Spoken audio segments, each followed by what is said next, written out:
All Ears is a production of the Foxhaven Broadcasting Network. All audiovisual elements contained in our podcasts are public domain, used with permission and/or as fair use, or owned by the Foxhaven. Opinions expressed in this broadcast are in no way meant to reflect the opinions of our advertisers, sponsors, or the Foxhaven community.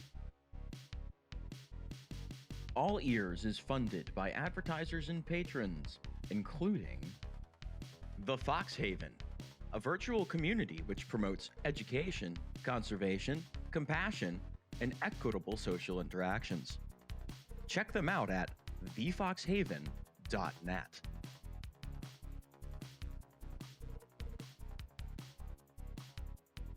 Welcome to All Ears on Content Creators, a show where we give the best not so well known content creators a voice to share their passions. I'm your host Cyfir, and here with me today, as always, is our beloved Fox Slava Sesh. Yep, always nice to be here. Right, today we have a special guest. His name is Tiger X. He's a DJ based in Las Vegas. How's it going? It's going fantastic, Cypher. How you doing? Doing great. All right. Yes, welcome to All Ears on Content Creators, Tiger. Thank you. It's a pleasure to be here. Awesome. So let's jump right into the questions. What got you started in DJing? Was it always something that you thought you would be doing, or did it just come out of the blue one day? You were like, oh, hey, I should be doing this. Well, I've always kind of been a fanatic about music. I'm mostly into EDM music, of course, but of course, my roots always came from like 90s rock and stuff like that. But I don't know. One day I just, when DJ started to become a popular thing, I was always imagining myself on stage being able to do that, and one day I just decided, of course, most DJs start with virtual DJ, start tinkering around with it, and before I knew it, I moved to Vegas and started learning on the professional stuff, and just completely fell in love with it. And it's just something that I have a really big passion for. It's just absolutely the most amazing experience ever, and it's basically an addiction for me. But no, it's just basically, I don't know. I mean, I've always been enthused by these DJs that do amazing work, and these producers and stuff, and I've just, the more I've listened, the more I loved it, and the more I wanted to do it myself. So, and basically, what it boils down to, I wasn't expecting it. I basically just fell in love with it, and here I am. Awesome. Which DJ venues have you played out so far, and which ones do you like the most or want to play in the future? Well, currently I've played at a lot of different, mostly underground DJ events where it's a true underground event. Anybody that, is into the rave scene knows in an underground event, one of those last minute ordeals, get a freaking text on your phone saying, hey, look, we're going to be meeting at this certain place. It's a warehouse party or stuff like that. But I've also been mixing at venues as well. One of the venues I actually started out at was actually on the show called Bar Rescue. It's called The End, out here in Las Vegas near Chinatown, and that was actually my what got me opener into DJing live here in Vegas, and that was my beginning venue. But I've mixed at the Artisan. I mixed at a couple underground DJ events. Let's see, I've even got a few other ones coming up here soon that I'm real excited for. Um, but I played at the Artisan Hotel and here in Las Vegas. It's more of an after hours club type thing on the weekends. A lot of different DJs and DJ groups actually mix there for events and stuff. But I mean, eventually, I'd like to go ahead and start mixing in like bigger venues and stuff like that. I'm actually looking into right now on trying to see about getting into some of the con stuff for cons and trying to get in on that. So we'll see how it goes with that. But You mentioned those warehouse spur of the moment things. That reminds me of some of those illegal raves in the 1990s. yeah, it's pretty cool. There's a lot of crazy stuff that happens there, of course, especially when you're in the background of the whole scene, because you basically know all the, the dirty works in the background and stuff, if you know what I mean. Um, People passing stuff around and stuff like that. But I never really got into that sort of thing. I I've messed around a bit, but it's all about the music for me, man. It's about the crowd. I mean, you got these people out here that have a rough day or a rough week at work and just want to go somewhere and let loose, and I have to worry about all the drama and BS and just completely give out that energy. And that's what I look at being a DJ as being, is the person who um, is able to give them the vibe and the music and everything to just let them like release that negative or positive whatever energy they have to just you know I don't know. I mean, it's hard to explain, to be honest with you. Yeah, I hear what you're saying there. Like, for the longest time, I wasn't a club person until I actually went into Second Life and came to these clubs, and I was like, oh, this is a great way to release a lot of stress. Well, when you have passion for music too, you're willing to involve yourself in some of those environments, like he was talking about, where there's dirty stuff going on in the background. You learn who's the coke dealer and what coke head to avoid. Yeah, that's so very Right. true, Ricky. Can't say how many times, especially at the at a couple venues where we have our own hotel room and there's freaking coke slung out on the freaking tables and stuff like that, and bottles everywhere, and you got your friends over here passing out Molly and all that stuff, and just having a completely nuts of a time. It's a lot of fun. It's crazy what you see. Um, I've even gone as far as seeing people literally have sex on the dance floor, which is kind of crazy, but it's quite interesting. But it happens. I mean, it's rare, but it happens. So you pretty much already answered this question, but I'm going to ask it anyway. What do you love most about DJing? Well, there's a lot of things I love about DJing. It's just it's the atmosphere, it's the people. One thing is very true about it. It depends on what type of environment you're in. I've been to hip hop clubs, and nothing against them. I love my hip hop, especially '90s hip hop. I grew up to it, and I mean, compared to like with the EDM scene, because of course I'm an EDM DJ, do a lot of bass house and stuff like that. But the depending on what type of music is playing, is depends on what type of atmosphere you're in. And with EDM and electronic music, especially trance and stuff like that, which is rare nowadays to be able to go to an event that has trance. Um, it's just such a positive, like euphoric atmosphere, and it's almost like, I guess the best way for me to explain it is when I'm on stage, it's like I'm in my own little version of heaven. um I don't do it for the Yeah. fame, I don't do it for anything, I do it because of the fact the passion is just is ridiculous.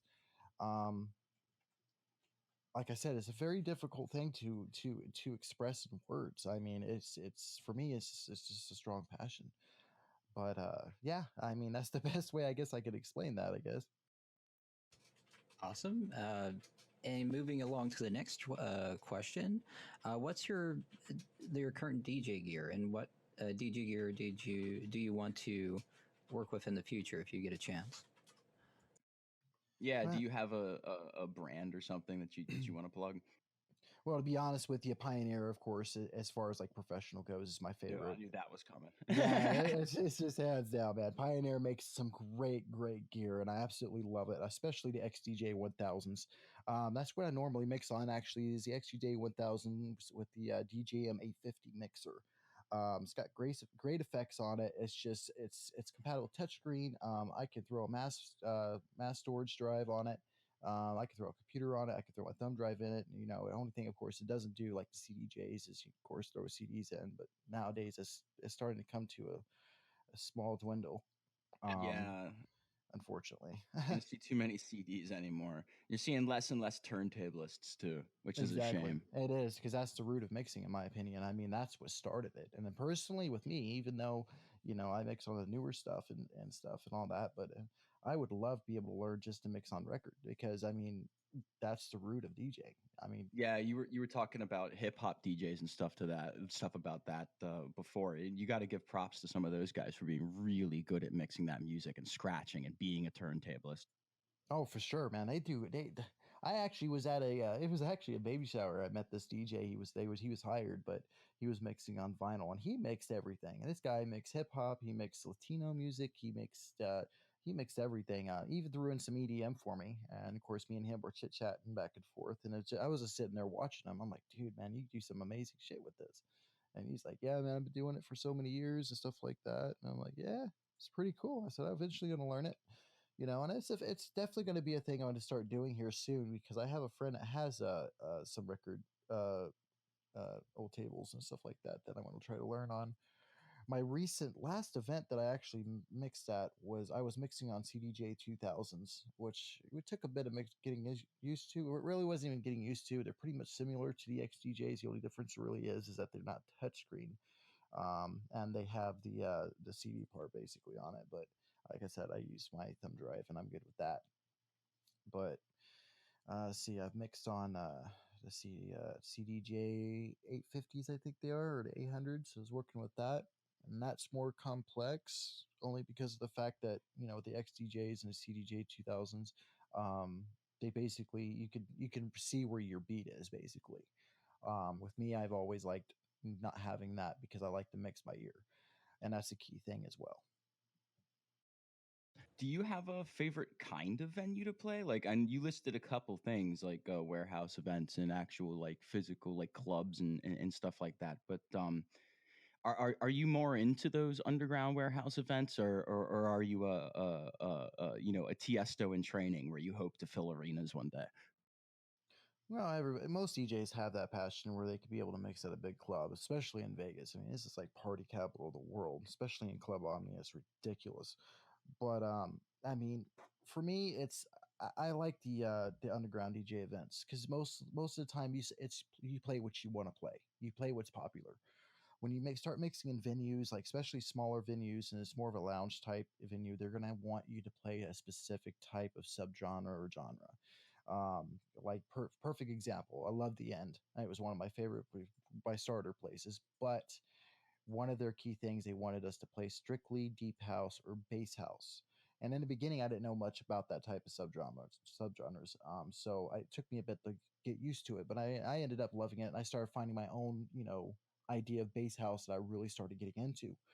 So, but in all honesty, working in underground events, like I said, I like to play electro house. I like the really high energy, energetic type music that just gets the blood pumping and gets people excited and just moving. Um, so the underground events I really enjoy doing.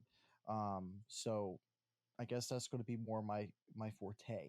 But later on, yes, I would like to eventually be able to play at a bigger venue or for a con or something like that, and just slowly build myself back up.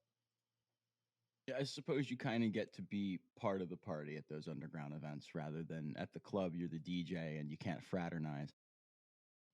No, see, to be honest with you, the real thing that sucks is when you're actually the opener DJ because that's one thing I learned recently is that Bless you.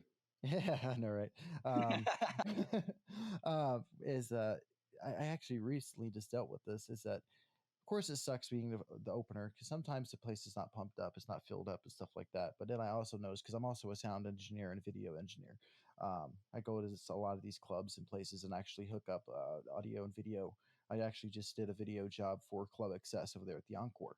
Um, but it probably is that especially when they just got done setting up, especially for underground raves, none of this stuff is EQ'd, and you're basically the guy that goes there, plays the music, and see what screw ups are actually going on with the EQing and all that stuff. Because I mean, you got your You're the EQ. guinea pig. I'm the guinea pig, basically. That's what happened at that event.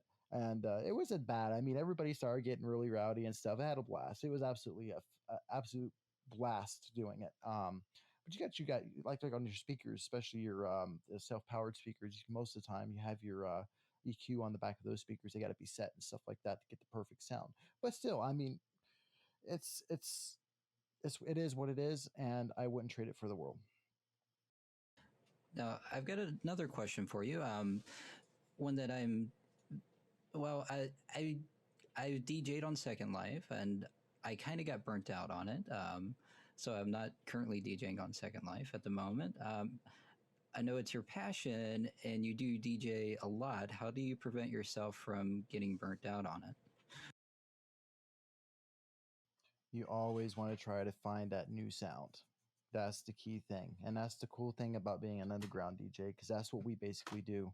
We find basically we find the artists that are not that popular, that are not big names, and we actually put it out there, and eventually the radio stations end up picking it up. Just like Jaws. Jaws is a bass house artist, an amazing artist. I love his stuff. And he was at one point some random guy on SoundCloud, and someone now notices his stuff. One of the cool tracks he has is "Feel the Volume." One of my favorite tracks. It's probably one of the first ones I heard from him. Um, but to not burn your passion out on it, it's you always want to try something different. You want to push yourself to be better. That's with anybody in the artistic, whether you're drawing, whether you're an artist, or whatever you do, music producer, you're always going to find flaws in what you do, and that's how we end up progressing. So for me, I'm even though everybody else out there seems to think, "Oh, that sounds awesome. That was a beautiful transition." I'm still going to think to myself, "That could be better. This could be better. I should have done this. I could have done that." And for me, I just constantly want to get better and better and better at it. And then eventually, of course, I want to try different things. I want to do mashups. I want to learn how to work on a quad deck. I want to do like I said, I want to do vinyl. I want to do every single aspect. And eventually, I just want to do producing. Producing is your next step. If you could DJ and be a producer, that's really is what's going to make you, that one unique DJ.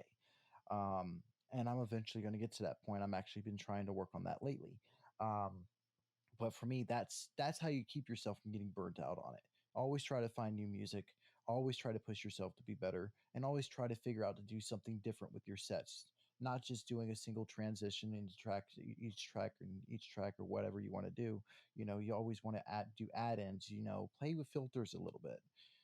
Sometimes I like to just go ahead and drop the low and bring up the mids, right at the build, and then just drop it back right in the middle, center it back up right at the drop.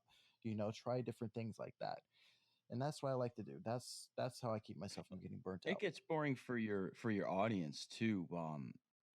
When you're just transitioning, you've got your beats gridded and you're just transitioning from song to song, from outro to intro, especially with something like house, because it's really easy to do, and if you want to be lazy, you can fall into that trap, Oh, exactly, and there's and there's then it other gets ways that boring too it it for the does. DJ. It does. It gets really boring, and that's one of the things I've actually been working on. I mean, a lot of DJs probably slam on slam mixing for don't really care for it that much.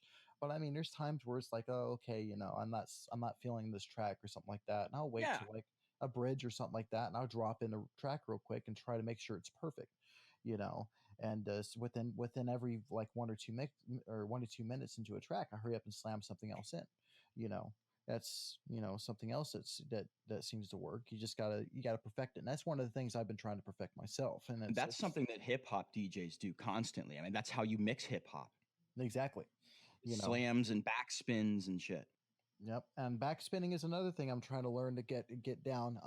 I'm used to, I for home use I use like a cheap Mix Track Pro Newmark mixer. It's nothing fancy or anything like that. I've got one of those too. Yeah, it does the job, but I mean, for me, especially after learning on XDJ 1000s and stuff like that, I mean, it's not the same thing. I'm used to a standalone unit. I'm used to having more control. And unfortunately, with a mixer like that, you only have so much you can do, especially when you're using virtual DJ. Personally, I just like the program. The only reason I kind of use it and is because of the fact that it's able you can stream on it. So That's what everybody says. Everybody that uses it, they're like, VDJ, I could take it or leave it, but it broadcasts natively. exactly, and And it works well with pretty much most MIDI to USB controllers. exactly. But anyway, we're going to have to move on to the second part of the interview here in a moment. We're going to take a quick break to plug a sponsor. So we'll be right back. Don't go anywhere. Welcome back to All Ears on Content Creators. We're here with our guest, Tiger X. We're going to get into the more personal questions for a second part of the interview. Let's see Yeah, here. I want to grab the first one. It goes back to something Okay. that he mentioned in the first part of the interview. So I want to get to it now.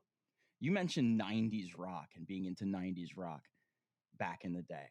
Did you have a favorite band back then? I had too many favorite bands, to be honest with you. Um, well, Jeans jacket full of patches. yeah, you got like Matchbox 20, you've got Linkin Park, you've got freaking what is it? Let me see. Even like Avenged Sevenfold, but I wouldn't consider that too much of a 90s, but um let me see. Good God, there's so many of them that I forgot. You're making me feel old. I must be older than you are because I think 90s and I'm like Nirvana, Oh no, Smashing well, yeah, Pumpkins. Smashing Pumpkins. I actually had so I decided to shave my head one day, and someone actually said I looked like the lead singer from Smashing Pumpkins, and it kind of Oh, disturbed me a Billy little bit. Corgan. Yeah, I was like, wow, really? You know, He and started looking like a Nosferatu as he's gotten older. yeah, but yeah, I mean, it's like that the classic. Like, I guess it's more like I don't even know what you call it. I mean, to me, it's kind of like more. I don't know, indie rock or whatnot, but that's the stuff I They grew up called to. it alternative. Alternative. There you go. That's what we're looking What a waffly name for a genre. for. Yeah, I know, right? Well, But it's kind of like EDM. It's like all this stuff. oh god, there's so many subgenres for ADM. It's ridiculous. I don't even know what to call electronic music besides EDM, electronic dance music, because there's so many subgenres. It's like just for trance, there's like 10 or freaking 20 different subgenres for trance, and then you've got all this new stuff like swing step that's coming becoming a thing now. Apparently out here in Vegas, future bass and future house and all this stuff starting to become a big thing, and basically already has. Um, it's crazy. I mean, there's so many different subgenres, and it's just growing and growing. And some of this stuff I'm looking at it, I'm like, are you serious? They actually named it this? It's crazy, but it's really cool at the same time because you get to hear a lot of different stuff. Awesome. You mentioned earlier that you're setting up the audio equipment at events, and you mentioned in the past to me that you're trying to make a business of it. Um, can you tell us a little bit about the business and what some of the challenges are so far? Well, the business is still a work in progress. It's going to take a good year for it's actually fully operational, at least. But I work right now. I'm subcontracted through a company called Infinite Entertainment out here in Vegas. Basically, I go around, I hook up audio and video, I tear down. We go to a lot like one of our major contracts right now is actually with the Wynn Hotel. So the Wynn and Encore are like biggest ones, plus the MGM Grand stuff like that. And I think one of the biggest struggles right now with it is that there's so much competition out here in Vegas, especially. We got like six other different companies out here doing it right now, and they're major companies. And of course, with that, you know, there's a lot of people underneath those companies. I mean, even the guys I work with, they actually work with like four or five different companies. They're self-employed, so I mean, they can actually work with multiple different companies just to keep work going. But it's kind of like construction. I mean, it gets busy a little bit all of a sudden, then it will slow down a little bit, and it jumps around a lot. The pay's really good. The work is awesome. You get to meet amazing people. So you have opportunities to meet, you know, celebrities and special artists. Um, and it's the money's there, and it's the sky's the limit with it. I mean, you could literally be actually, say for instance, just as an example, if Armin van Buren were to come to town, he's looking for somebody to hire as audio specialist to be able to go to his events and around the world and be able to help hook up equipment. You can actually be hired to do that. I mean, it's just ridiculous the type of job it is. Um, and Yeah, I imagine you could probably really clean up during Electric Daisy Week.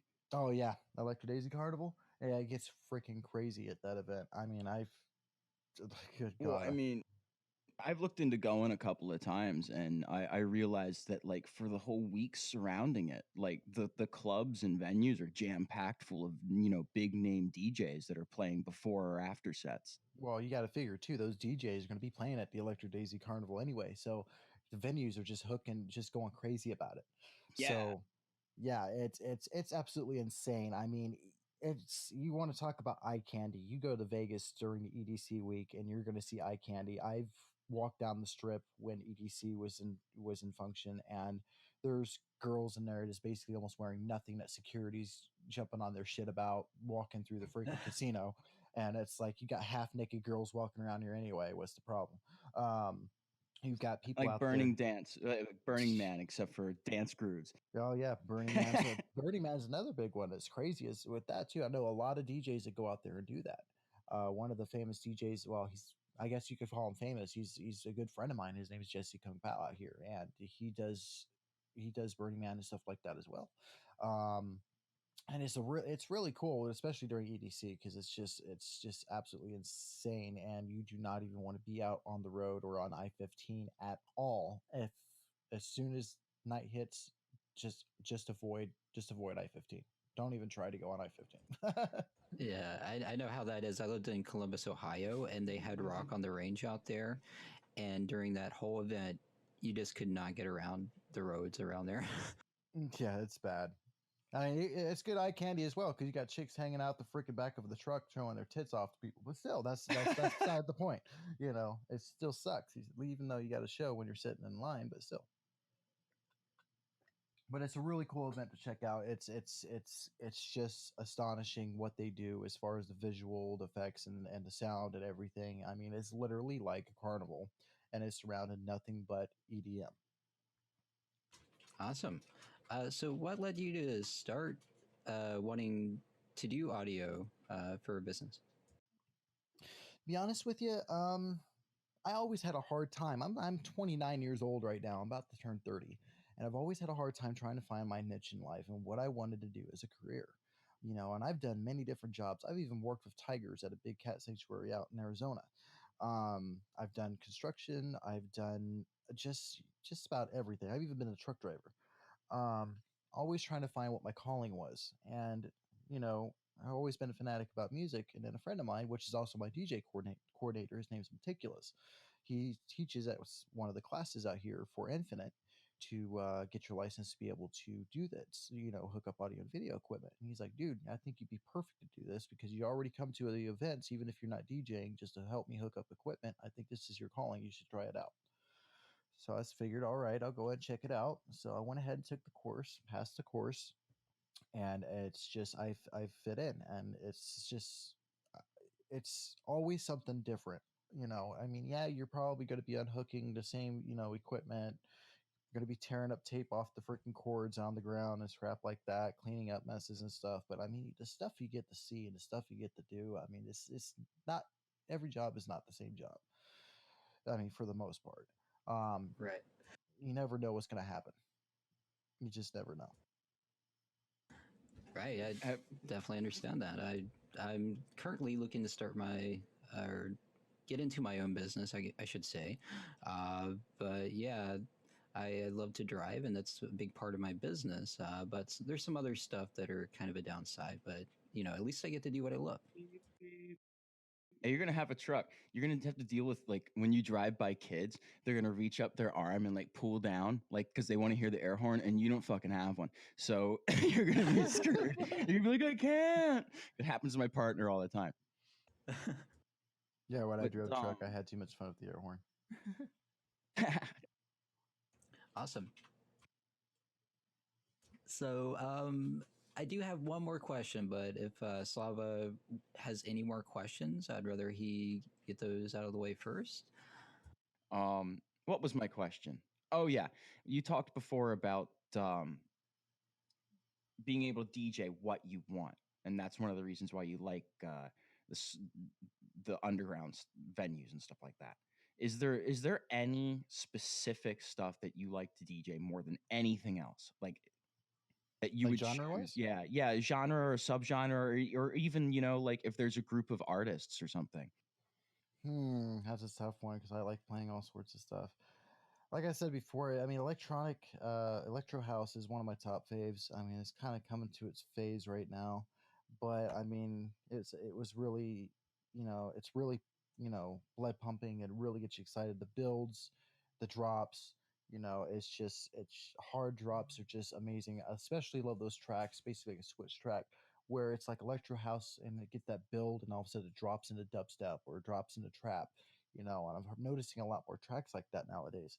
Yeah, um, it's beautiful. I just love it. It's like if you talk about a drop, that is a proper, complete energy drop.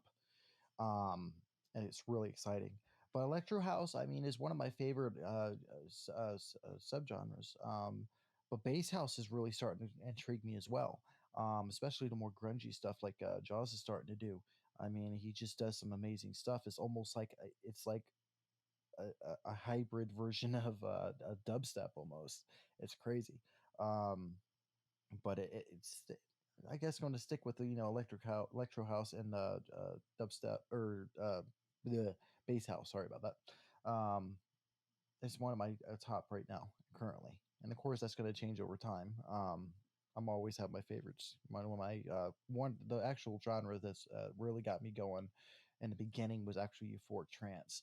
Um, Trance is just like a beautiful, beautiful, energetic, positive, easy listening type stuff.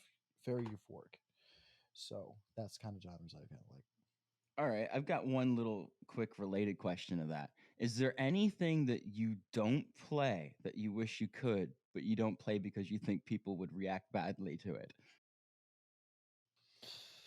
Uh, well, really not. You I don't know ever hard. have the urge to break out some Kenny G? No, no. Now I'll be honest with you. Hardstyle is one of them. A little bit. Hardstyle is basically. I mean, of course, every place, everywhere differs. Hardstyle is not really like that here in Vegas. To be honest with you. Um, if you play that at a venue, you might as well just kick yourself out the door. um, but I mean, hardstyle is just is some of those tracks, especially the older versions, like the early 2000s of hardstyle, Headhunters and stuff like that. It was amazing stuff, and I would love to be able to drop that here and there. And I have the urge to sometimes, but I know I kind of can't because I'd probably I get know what yelled you're at. talking about. Back in the day when, like, I was kind of into that stuff back in the day when they weren't even calling it hard style yet, when some people were calling it hard house, like DJ Bam Bam and stuff. Yeah, yeah, It's like just an hour of dong, dong, dong, yeah, dong, dong. exactly. That and Gabber. I like some. What was his name? Alex Morph, I do believe. No, no, no, no. Alex Morph's the trance artist. I can't remember his name, but it was kind of like Gabber. He did this. One of the tracks is called "Getting Better."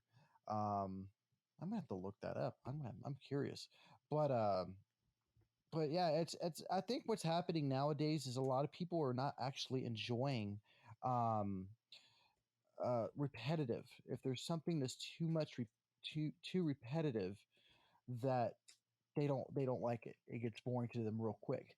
So yes, I'm noticing that because a lot. If you look at a lot of the electro house and the bass house and stuff, I mean, and you look at trance and hardstyle, the trance and hardstyle, man, those some of those tracks went for 7 or 8 minutes long per track, and a lot of people just can't hold in that long for that. So and then Yeah, drum and nowadays, bass is like that too, especially the late '90s, early 2000s, Square Pusher and stuff like that. You want to talk about like 12-minute songs of just oh yeah, of just deconstructing amen breaks. yeah, I got a friend of mine, Headspace and Timing out here. One of his favorite genres to play is liquid drum and bass, and it's Oh, I really love cool drum stuff. and bass. Oh man, it's actually I'll be honest with you, it's still pretty popular out here in Vegas. It's really cool, Like the and 1990s jungle raga and stuff. That's yeah, that's yeah, what got me into EDM. yeah. Oh, that's the name of the guy, Darren Styles.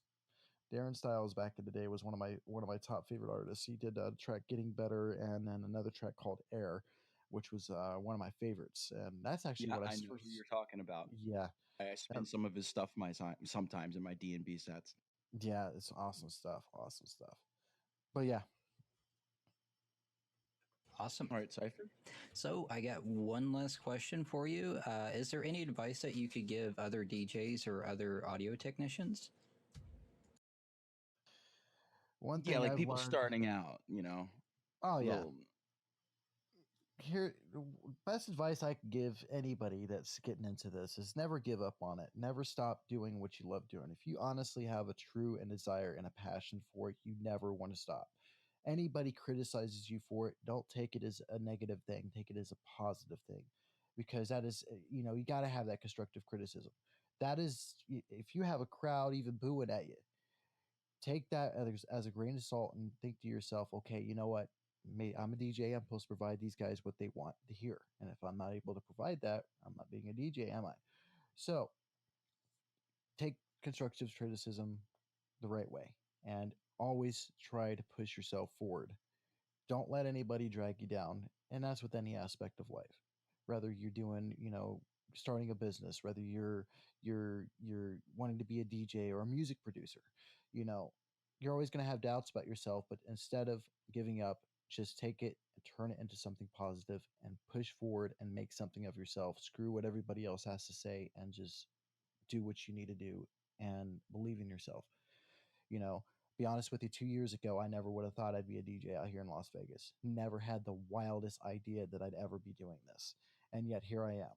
I'm not a major DJ by what by any means, and I'm still got a lot to learn, still got a lot to be able to push myself to do.